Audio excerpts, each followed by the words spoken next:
je vais dire que c'est souvent comme ça. Quand on se trouve ou qu'on vit une situation difficile comme le Standard ce soir, vient de s'ajouter à ça blessure de peut-être un joueur le plus important du Standard actuellement, dans l'âme, de ce que représente le Standard et ce que devrait être tout le temps le Standard. Sarr va revenir. Sarr va revenir, ça apporte évidemment, je pense, on l'espère. Il y a peut-être 60-70% de chance. On l'espère parce que c'est sûr que ça apporte de la stabilité.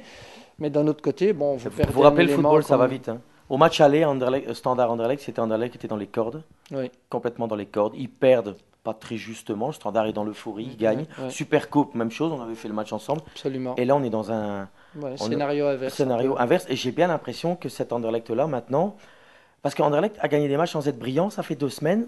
Aujourd'hui, il n'y a pas photo. Il gagne facilement à la Gantoise, pas photo. Et le week-end dernier, ils ont très bien joué. Donc, il y a peut-être un déclic qui se passe. Hein. Non, mais il y a une situation inverse aussi. C'est-à-dire qu'Anderlecht était sorti plutôt du parcours européen, sorti de la Coupe, et garde quand même tout son effectif pour négocier uniquement le 2e tour du championnat. Tout à fait. Et transfert. Et là, c'est l'inverse. À l'inverse, le Standard est victime de son succès, quelque part, de ses résultats. Donc, se fait choper 2 de ses meilleurs joueurs. Bon, indépendamment de ceux qui partent, il y a ceux qui restent, mais qui ont eu aussi vent de transfert possible, etc. Ça n'aide pas. Ça n'aide pas. Et je dis encore une fois, il ne faut pas jeter l'eau et, non, et, et le bébé, l'eau savonneuse et tout le reste. Je pense encore une fois, on a vécu de trop bons moments.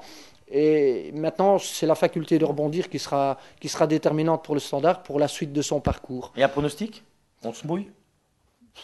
Moi, je vois quand même le Standard avoir des difficultés. J'espère, pour l'intérêt du championnat, qu'il n'y aura pas de cassure. Ouais, voilà. Moi, j'aimerais bien un match nul dans l'intérêt du championnat. Moi aussi. Mais je pense que Anderlecht est dans une situation, on va dire, favorable. Maintenant, il y a un grand entraîneur, Bologna, il y a de bons joueurs aussi, donc peut-être que... Mais il y a quand même, dans le football, il y a des choses comme ça. Je pense beaucoup à l'entraîneur dans ce cas de figure, parce que, encore une fois, il a mis son équipe, avec l'aide évidemment de l'entraîneur précédent, etc., et du travail de tout un club. L'équipe à un certain niveau.